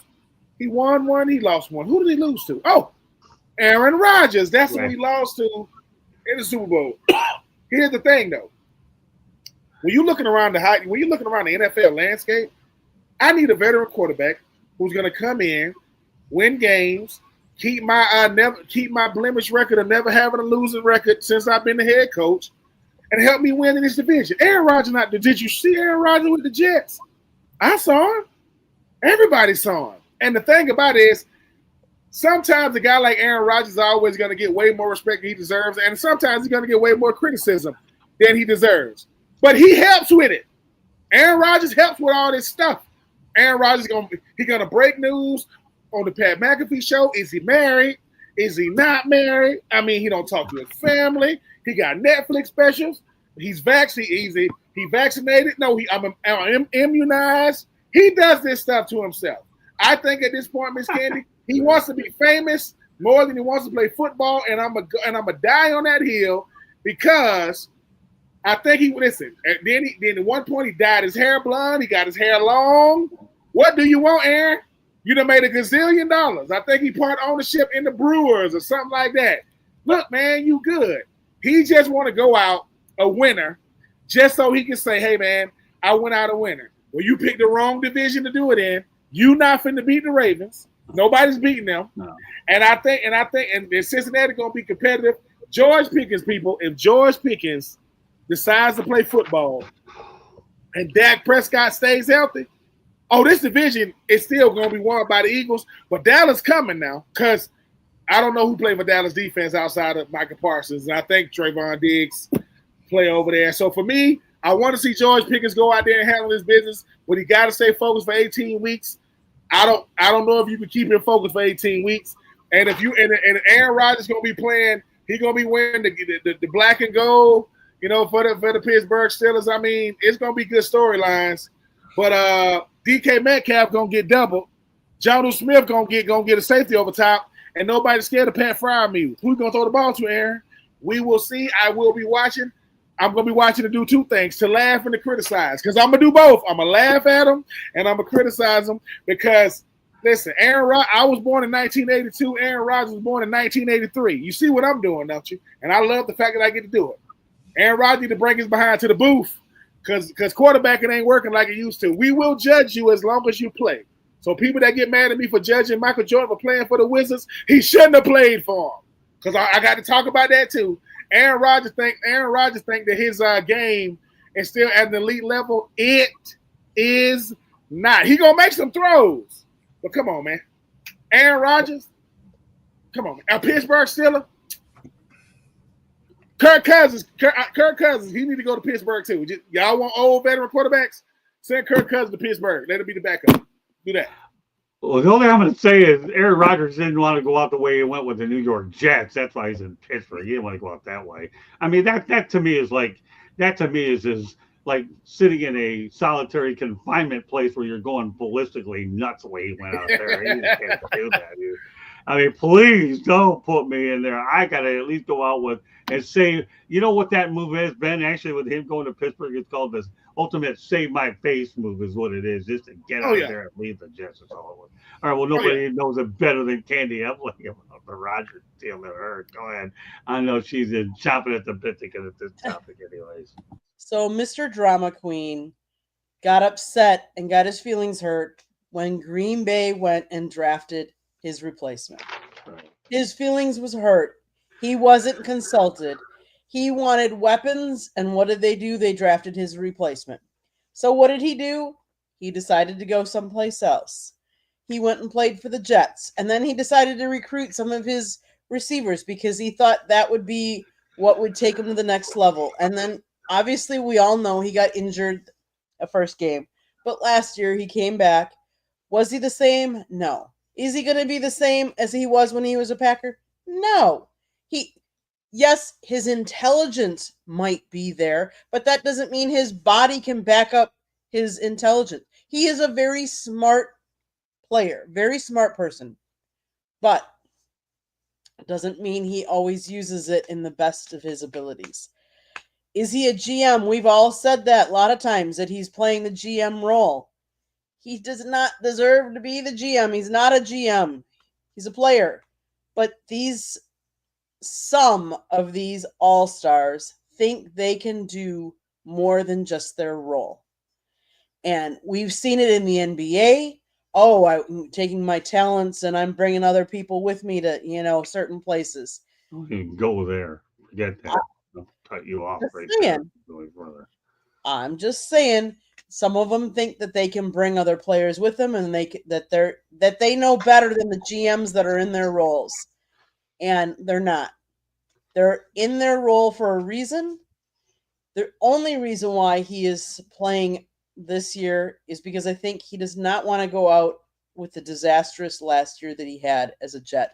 That's because let's face it, you go out and you're known. Yes, he'll always be known as a Packer, and that he got to the Super Bowl and won a Super Bowl with the Packers. But he does not want to leave his lasting plays as those plays on the Jets. Why he even thought of going to the Jets, I don't understand. But anyways, that's where quarterbacks go to die, not to thrive. So it'll be interesting what kind of year he has.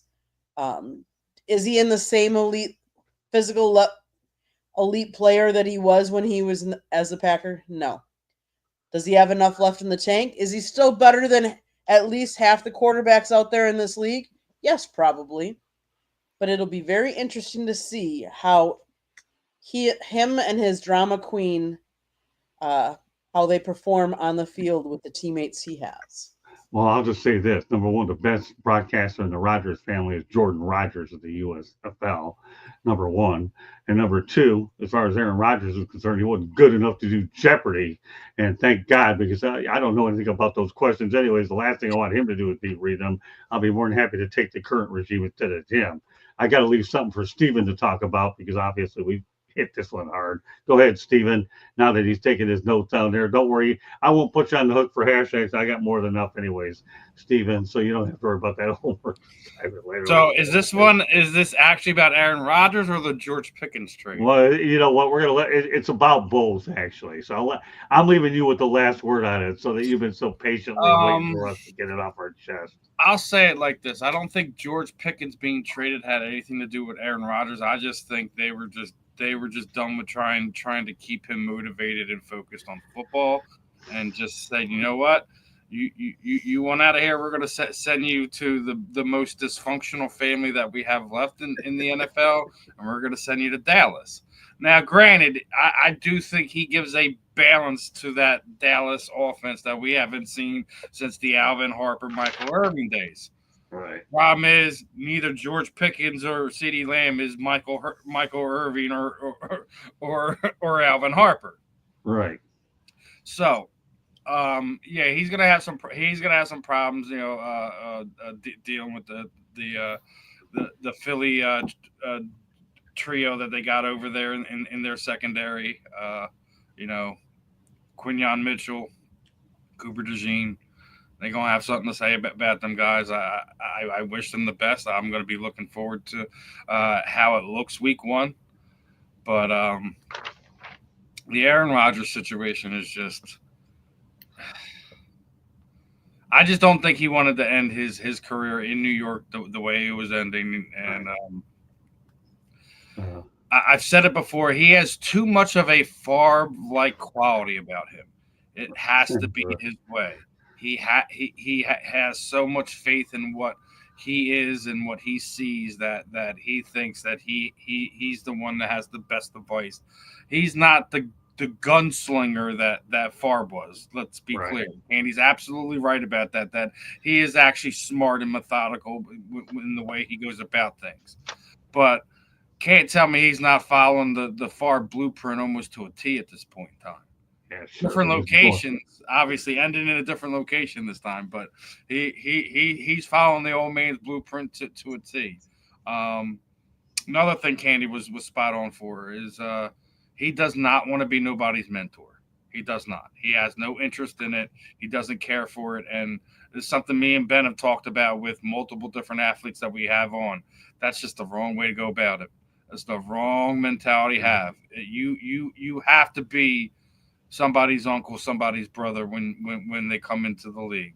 If you do it that way, you're going to set a precedent that how are we all going to grow at this position? Your quarterback room, your wide receiver room, your linebackers room, you all should be brothers learning from one another. And when the brother at the top of the mountain refuses to do anything for anyone else, you create a discord of dysfunction.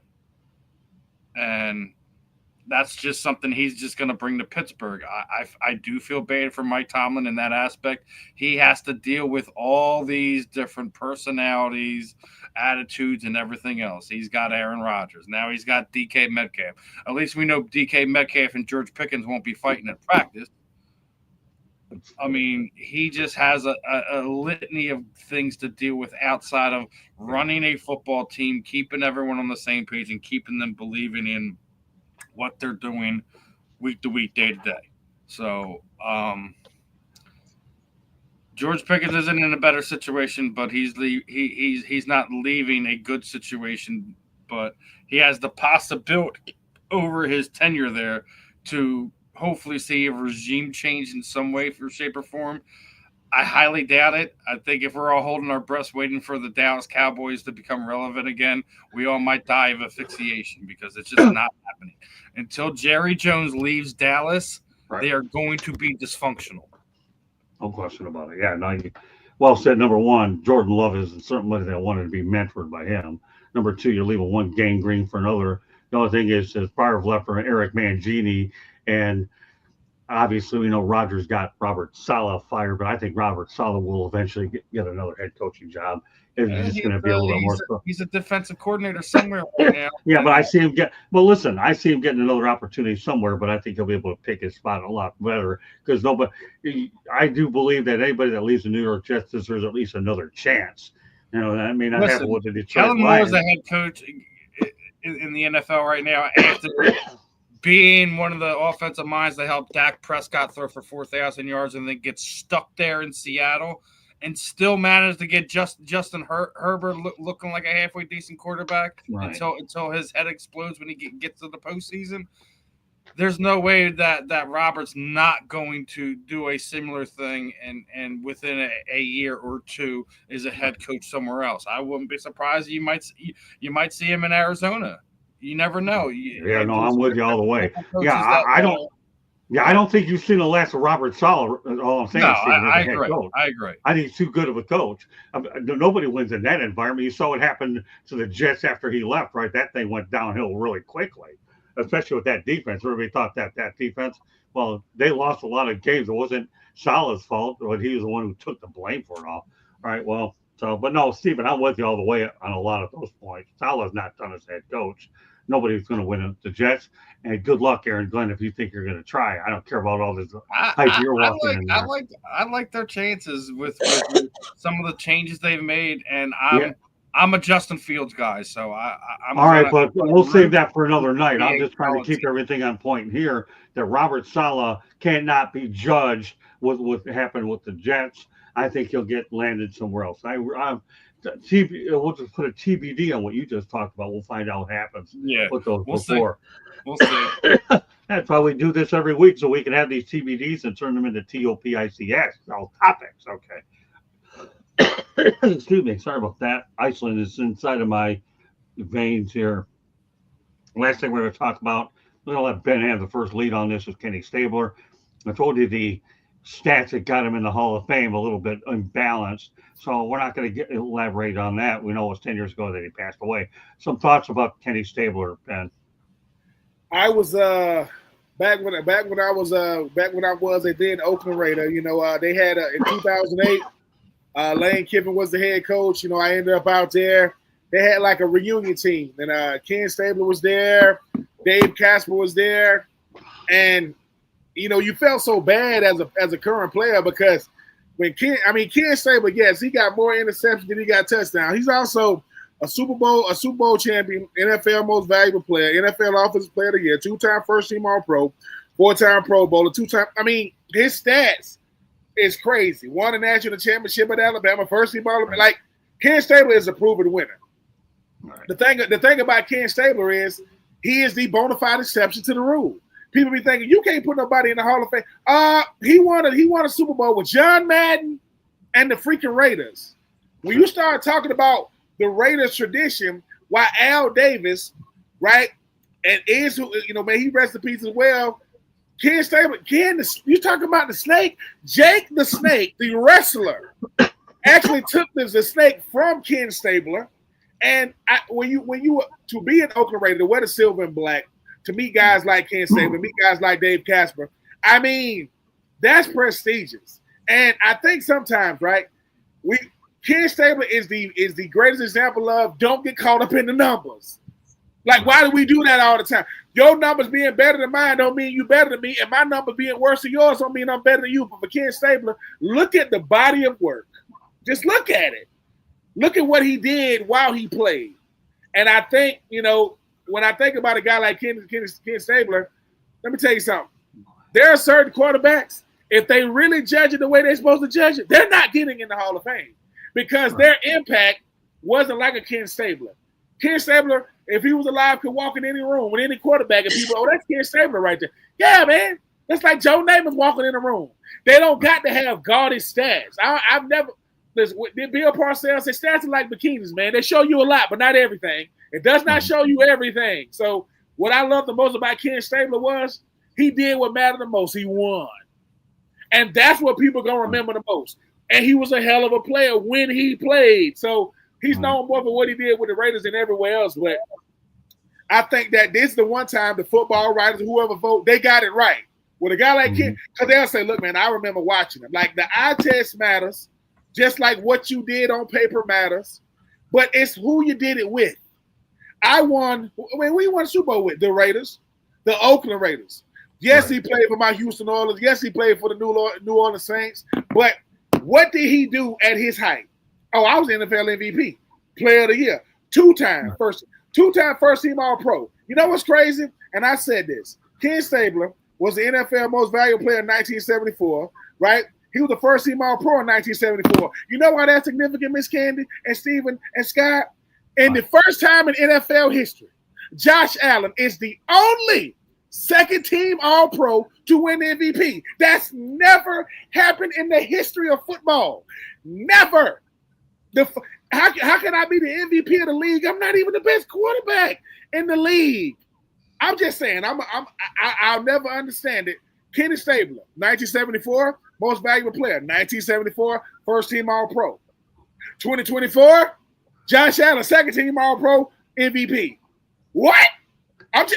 What are we? So I like I said, there are certain times in my life that I've been in awe. When I met Al Davis, I was in awe. That's Al Davis.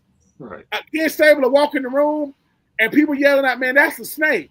Like, I mean, you can hear a pin drop because that's football royalty, people.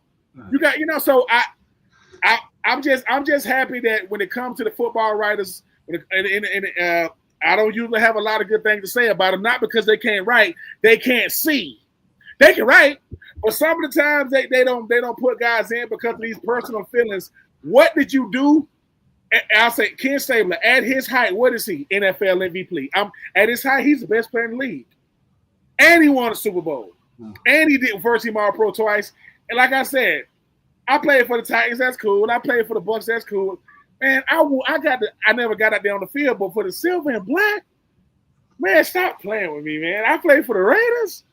That's to me. Those are the type of things one day, man, I'm going to tell my kids don't care right now, but as they get older, I'm going to say, listen, Al Davis did me like this. Like I went out there and worked out. He had on his, he wore like the all white Raiders jumpsuit like every day. And ain't nobody going to say a word. He can wear whatever he want. But Ken Stabler, 2008, Jamarcus Russell, Darren McFadden, Nnamdi Asomugha, D'Angelo. I mean, you have some players. We sitting in the hotel, getting ready to go, getting ready to have a game. And we're like, what are we doing in here? And Ken Stabler walks in. And we're like, what the? Like, you the snake. He was like, yeah. I'm shaking his hand. I don't even know how long I shook it.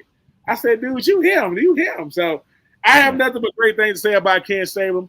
That man had to go from Alabama to Oakland. You're talking about a culture shock. He had to go from Alabama to California and still won. You know what I'm saying? So shout out to the snake, man. One of the greatest to ever do it. Well, I knew that when I put this topic out there, you were going to eat it up alive, and you definitely lived up to what I expected you to do. That's for sure. So I'm glad you had your moment. I'll tell you one thing. If anybody's ever been to the Oakland Coliseum before, and I covered a game there with the Lions and the Oakland Raiders, you get chills down your spine when you walk in that stadium and you see all that black and silver and those skulls and all that. It's just surreal. It really, really is. I lived it. Yeah, listen, I'm a media guy, and it doesn't make a lick of difference. You still feel it, Ben. You really, really do, because of the awe and mystique of everything about the Raiders. For sure, it's really what it comes down to. All right, Candy, go ahead. I know you've been soaking it all in here, so here's your snake moment. You don't. The average lifespan of an NFL player these days is what, 4, 5 years? Right. You don't last 17 years in the league if you're not of an elite status. I mean, 17 years he played in the NFL, from the Raiders to the Oilers to the Saints. Yes, he was, Ben already went over. He was most valuable player and all that. Yes, maybe he threw more interceptions. You know how many passing yards he passed for? 27,938 yards. Wow. That's a heck of a career.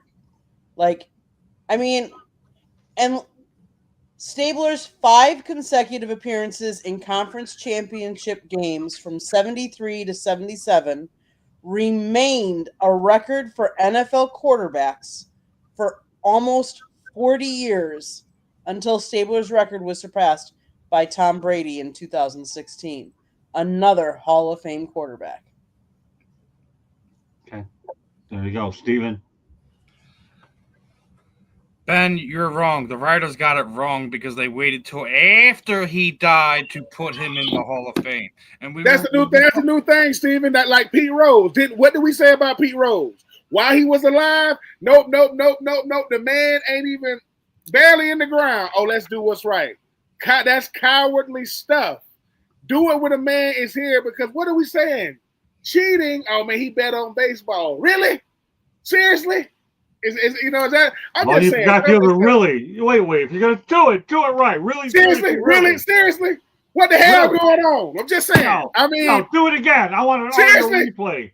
No, seriously, really? No, read my head. No, really, seriously, really, I got to get you one of those when we sing Really? the book. Seriously? Really? There you go. He got it this time. Third take. Okay, good job. Go ahead, Steve. But yeah, I mean, there's a lot of great things that Kenny was a part of. He was there at Alabama with Bear Bryant. I was just going through social and looking at some of the stuff. As you're seeing going through X these days, everyone's doing their day countdowns to the teams. They always do something. They're talking about the Mud Bowl with Auburn, and Kenny Stabler had a 53-yard run to secure that game there. I mean, there's a lot of moments that he had in his career, both in college, in Oakland. Played with the Saints, played with the Oilers, but I don't get wrapped too much into the stats, but John Madden said it the best. What made Kenny different is that it didn't matter whatever the team needed or whatever he could do to help. He would do whatever he had to put them in a position to win games. So when you have a guy of that caliber, and Candy was mentioned 17 years, we were just talking with Irvin Fryer, who caught balls from 19 different quarterbacks. Kenny was the stable of consistency at a time where quarterbacks were lying broken on the ground. He was tough. He was smart. He knew how to play the game and knew how to keep his team and at the top for as long as they did. As Candy said, 5 straight AFC championship games. It's nothing to turn your nose up at. He was one of the rare ones in a game, regardless if he had 20,000 passing yards, 30,000 passing yards, 50,000.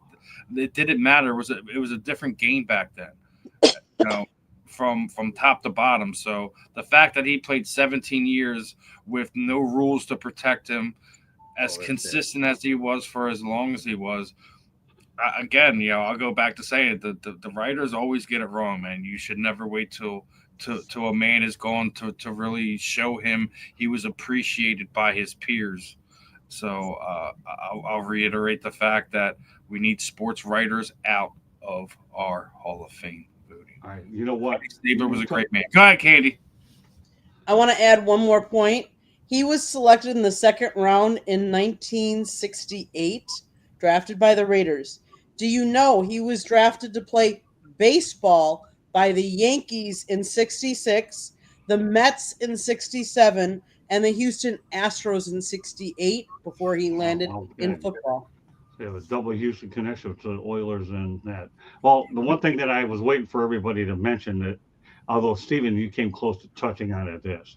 Can you, and we all, once upon a time, we all thought Dan Marino's 60,000 yards was unbreakable, right? Until all of a sudden, Patty Cake Baker's man became part of defense instead of part of modern day fathom, whatever you want to call it. Okay.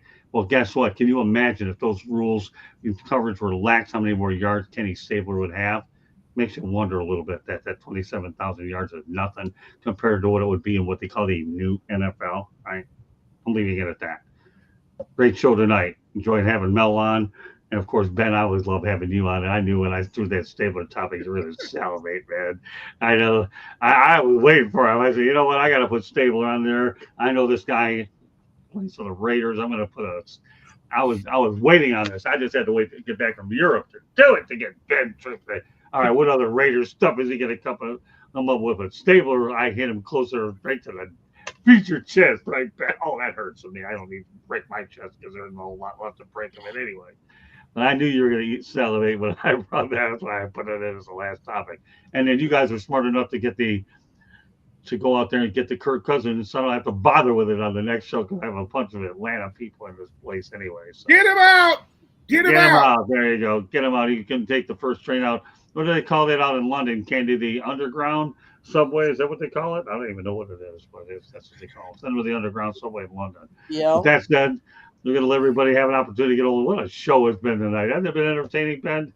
I'm glad to be out with my people here tonight. Really? Yeah, that took some pretty things to get right. It's always fun because I think when people see us on here, I think we inspire other people to want to do this, to be in this space. But I said, listen, man, great shows start with great people, man. You got to have great people, great chemistry. The show is easy out there. You got great people, great chemistry. The show is easy. You got bad people with bad energy, bad shows. I mean, it's a correlation. I said, but hey, man, I enjoyed it. Shout out to Steven, man. Steven held it down for y'all last 2 weeks. You know what I'm saying? I mean, listen, Steven. Absolutely. Good job, Steven. Put that head up and look at me. Don't bury your head with that thing. When I'm talking to you, put that head up. I don't want you looking down like you're in some classroom ignoring me. I'm going to give you another. No, put it up there again. He's trying to read your book. Oh, well, no, that's different. We read the book now. And he knows he's getting another one because I had a senior moment and forgot to sign the first one, so he knows he's on the hook for two. So, all right, that up, boy, Steven, looking better than ever now. Look at this guy. Candy got you off the hook there. That's why you guys get along so good. I know nothing about technology. She knows everything, and he's always educating me. But, yeah, we have good chemistry. We have a lot of fun no matter who we bring on here, whether it's Marvin Powell, whether it's Christy Jones. You know, Ben Tripp, you know how I feel about you, brother. I mean, got a bunch of authors on this panel. And maybe it would be one with Steven down the road. Of course, we're waiting for the next article, but it's okay. Listen, when Steven Book comes out, it's gonna have something to do with the Eagles and the Dallas Cowboys, the Commanders. You know what I'm saying? And the Giants gonna make him a bestseller because they're gonna read it. They're gonna just call it. It's gonna be called Saquon. You wish. Not a Donald Trump has anything to. Not a Donald Trump has anything to say about it. He won't Washington Redskins, but no, we're gonna go Jerry Maguire with it, the Quan. Yeah, I'm just saying, man. I mean, listen. I mean, the worst. I don't know who. I know who the best front office is. The best front office in football is in the same, and the worst in the same division. No. The best front office is the Eagles. The worst front office in football is in Cincinnati. They are the worst. Yeah, it ain't even. It's not close. You can't sign Trey. You can't sign Shamar. You know what I'm saying? I mean, I'm just Sam Hubbard said, "I'm getting the hell out." I'm just saying. Well, wait a minute. The only difference between Cincinnati and Atlanta, you're on the other end of I-75. No one cares about Atlanta. Exactly. That's my point. No one cares about Atlanta. Atlanta. All we got is the Braves, the Hawks. Who cares? Atlanta United. That's soccer. But you know what? Well, wait a minute. you're going to have another hockey team before long in the suburbs.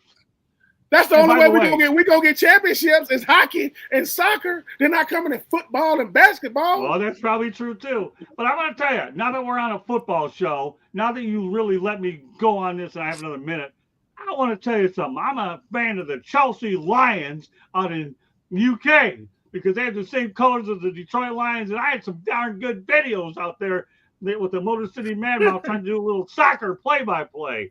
And I'll tell you, I have a soccer play-by-play thing that'll be real quality. I mean, REEL or REAL, depending on how you really mention the words. I might actually have it on there with you guys just to have some fun with this thing and break up the middle, put it in the middle of the show to see that we can have some real fun on it. We're going to do that. We haven't gotten them queued up yet. We'll have to wait till we get back from Detroit so to do that. But now you're giving me an idea, Ben. Oh, scary thought. We're going to how we break it. I bet you ain't find nobody in the UK wearing red and black because they don't want to wear it. They don't want to get confused with being a Falcons fan. Like, hey, no, you saw them. It's laundry day. That's all we had. That's all we had. So, you're unbelievable. One of these days, I got to get you on a show where we do hockey expansion on Wednesday night. I got to do that. We'll be doing that eventually. But hockey resides in the state of Florida. Yeah, it does. It comes through Florida these days. Yeah, no, you're right about that. Well, at least one thing I'll give you a lot of credit. You're a lot more intelligent about hockey than Stephen A. Smith is because the only thing he says that he knows about hockey is that he says the puck in black and he don't know nothing else. At least you said something smarter in a championship realm, right? At least you said it. Now all championships ran I'll through say Florida. this much: if Ben was asked to cover hockey, he's not going to be caught on his phone while they're in the middle of the game. That's true. Yeah. Good point. Oh yeah, man. I mean, at the end of the day, man. I mean, listen. If your best player in hockey or one of the face of hockey ain't even American, I mean, Ovechkin. I know he got the snagger tooth right there. He nice though. He broke the record. He broke a record that no one thought would ever be broken. You broke Wayne Gretzky's record. Oh my God! I mean, there are certain records I never thought we broke. A Cal Ripken record I don't think it's ever going to be broken. No, ever. No way. You better keep talking. And LeBron James gonna play football till he's 66 years old. He's never gonna stop playing fair basketball. He won 100,000 points. He's gonna play forever. So we'll see. Right now, I hate to tell you this, you're getting in trouble with Candy because the more names you keep dropping, the more hashtags I put down. You're making more work. I'm sorry. You're fine. Hold on. Let me see. That is so funny. Right now, Scott's list started at this, and then when Ben stopped, he came down to here. Yeah, that's pretty much what it looks like now. There it is. Okay. I don't. Listen. This person has never been me a day in my life, but my son got it for me. So he said. So I told everybody, hey man, listen. The Ben True bobblehead is going on newsstands. It's only one in stock, and I bought it. So that's it. So they sold out. They sold out in one day. Well, there you go. Well, with all due respect, you back in touch with like Jordan Spector to see if we can get you some other items there. Yeah, well, don't threaten me. I'll take it. Yeah, but on a more serious note, though, and I will say this, I'm glad that you brought that up, though, Ben. You do have two authors on this platform, so obviously we're going to be Stephen and Candy are going to coordinate book giveaways at some particular point as well. So we'll go out there and incorporate that. You got two authors on there.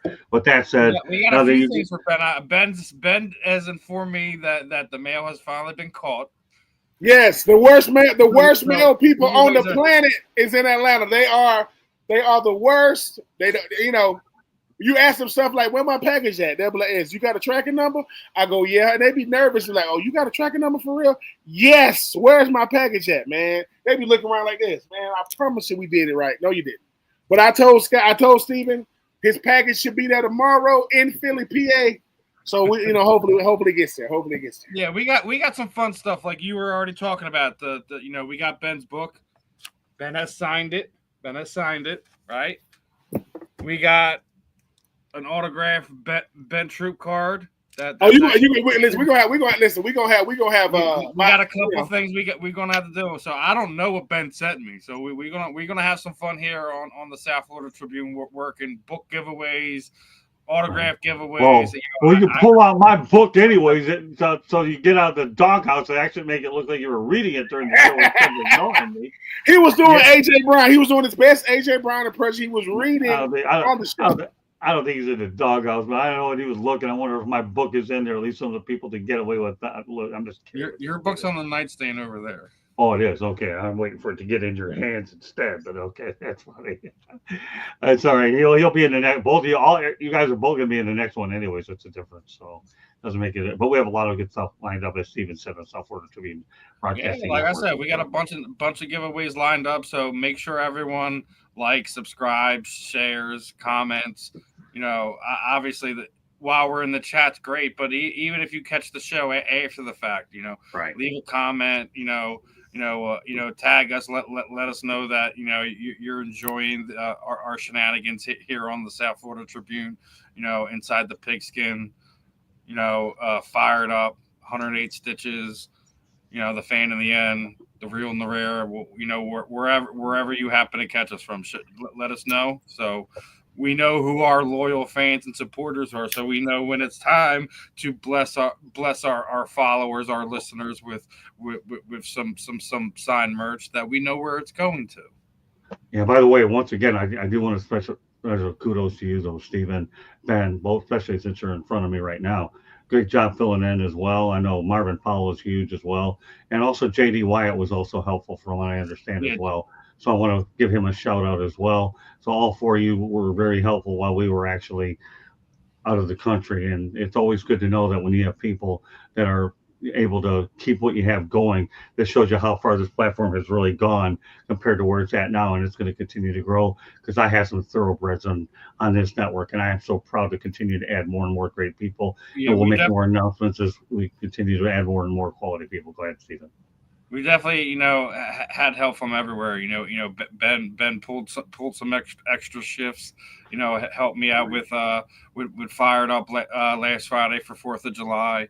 Also, his other co-host Ryan Smith joined us on Inside the Pigskin one week. Marvin Powell pulled back-to-back weeks. Hopefully he's having fun out there in LA with his family.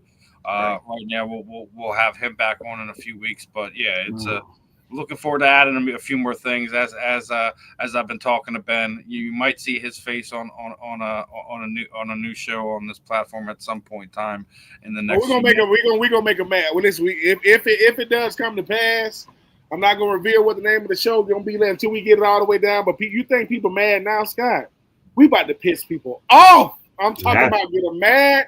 I mean, only because it's the truth. No, we ain't gonna be, trying to ruffle no feathers. But no, man, last couple of weeks was fun, man. We wanted you and Miss Candy Rose Ross herself just enjoy yourselves, man. Like y'all, you know what I'm saying? Like Candy was like, get off the internet, Scott. Like I'm just get off. It's fine. We handled it. Them dirty C words, JD with the dirty C words. That is beautiful. Southern fried gentlemen. Come on, man. You guys handled it great. I was impressed. When I came back, I was just proud of every one of you. And I'd say that from my heart. Remember, you got to understand something. When you build something from the ground up like I have with this, and then you see this develop, and we're in Europe, that's when you see how much your platform has progressed. And I continue to add people. And the reason why I can honestly say that I feel about this, because we handle things here. We are a family atmosphere is what we are. We are pulling for each other. We feel like we can run through a wall for each other. And anytime you have a bunch of family members pulling together, that's what makes something like this really unbelievable. Because what we did up in Europe, we couldn't have pulled it off unless we had a fabulous supporting cast like you guys. So Ben, Marvin, JD, Wyatt, I'm sure he's probably listening. Stephen, you know how I feel about you, even though I like to give you a hard time once in a while. You know how he knows where he stands with me anyways. I love every one of you guys, and I'm proud that you guys pulled it off. But I'm back now, so I definitely keep things interesting around this place, that's for sure. I'll pull topics out of my back pocket. And the one thing I'm going to encourage everybody on this show and all you people that are watching all over the place, if you haven't subscribed to the South Florida Tribune YouTube network, please do so. South Florida Tribune YouTube will hit the red subscribe button, and I'll tell you why. Because number one, I have some unbelievable videos out in Europe where I was talking to anybody that would be willing to talk to me. And I stuck a microphone in two old ladies grills out from Seattle, and they were nice enough to talk to me. If there was a tour guide out there, I talked to them that wanted to talk to me. I even got a guy from Atlanta that I'm going to bring on this show with one time. You'll make a new friend there. If there's a place to stick that microphone, yours truly, and I'll even take another step that'll even blow Ben away. We're going through the security thing, getting back in the cruise, okay? Right, Candy? And everybody's looking through those bags. I asked the lady, "You want to check me?"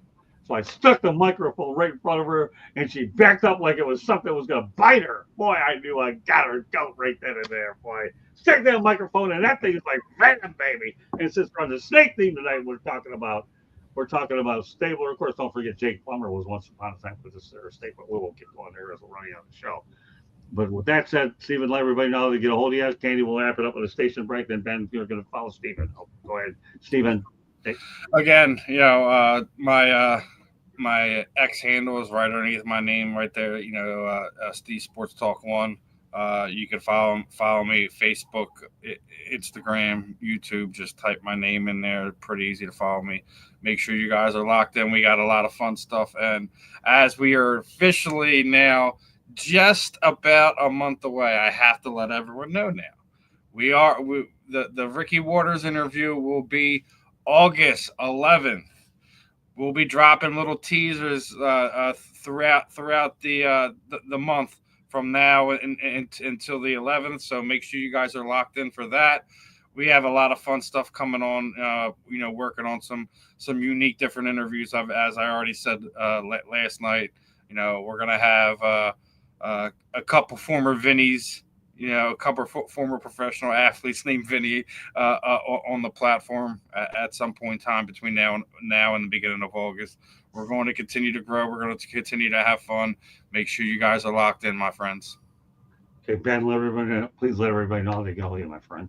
On all social media outlets, being Troop 84 on X, on Instagram. I think it's being Troop 84 on Facebook. My mom's on there, so I do my best to stay off of there, even though she be on there too. So yeah, man. I'm just enjoying myself, not taking life too seriously, enjoying being on these platforms. And hey, man, listen, make sure you guys be on the lookout for the fan in the end. Great shows coming, great guests coming, and hey, man, I'm only kicking it with Scott and Miss Rose Royce, Miss Candy herself. They back in the States. They was over there terrorizing overseas. Nobody's safe in the States, overseas, man. But I'm just doing me having fun. Well, let me tell you one thing, Well, Ben. I don't know if Stephen told you, you got audio now on your fan in the end. I think we're working on it as well. We're going to have a lot of key players involved. So not only are you going to get video, but you're getting audio. That's something that we're currently working on as we speak. Candy, take it the rest of the way. Yours truly's voice is starting to get a little bit dragged out, but we've already hit the peak capacity with beach therapy about a week away. The South Florida Tribune Publishing Company published a book, Lessons from the Microphone, Tuning into the Enduring Wisdom of Visionary Leaders. It is written by our host, Scott, the Motor City Madmouth Morganroth. And if you think he talks a lot, he wrote a lot too. So go get his book, read it, like it, share it. Give us a good review. It's available on Amazon, Barnes & Noble, Kindle, Google, and Apple Books. There's also a link on our website, www.southfloridatribune.com, where there is a plethora of great content. Go check it out. If you like to listen to the audio version of all of this, you can find us wherever you get your podcast. iHeartRadio, Google, Apple. Go check it out. If you want to advertise or sponsor any one of our shows, and we have a plethora of great content, so give us a call, 954-304-4941. If you want to be a guest or have topic ideas, you can always email us at southfloridatribune@gmail.com. Back to you, Scott. Well, Wade, well done, everybody. Melfar, nice job as always. Stephen Reichel, I can't ask for a better co-host than you. You're absolutely fantastic. Ben Troop, I'll tell you one thing. Didn't know you a year ago, but I'm way better because I know you now. And at least I know you the rest of my life, and that's all that matters. And Candy, what can I say about you? With that said, since I'm getting the speechless point, although I do admit I enjoyed that trip to Europe. Wait till you see the videos we got in store for that. I'll tell you, I even have a good one about make your own kind of music, and I'll just throw it out there. And wait till you guys hear that one. I'm going to put that out here as I get a little one in between. It's a little teaser, by the way. So So we'll see. So meanwhile, on behalf of Mel Farr Jr., Stephen Reichel, Candy, and Ben Troop, my name is Scott Morgan, Roth Motor City Madmouth. Thank you for joining us on this edition of Inside the Pigskin. We will see you next Tuesday night. Everybody have a great weekend. And by the way, before we sign off, I want to congratulate my nephew Brock, who's going to be getting married over on Saturday in Detroit. We will be flying out from Friday, and she will be flying back on Sunday. What's her? You got Brock and what's her name? Brittany, I think it is. Mhm. Brock and Yes. Brittany, congratulations to both of you young folks. And I wish you nothing but the best in your marriage going forward. Looking forward to seeing you guys over the weekend. A couple more shows lined up before we hit the road and hit another airplane in Fort Lauderdale. On behalf of the group, this is Motor City Madmouth signing off. We'll see you next Tuesday night on this program, but many others the rest of the week. Take care, everybody. Have a good night. Bye now.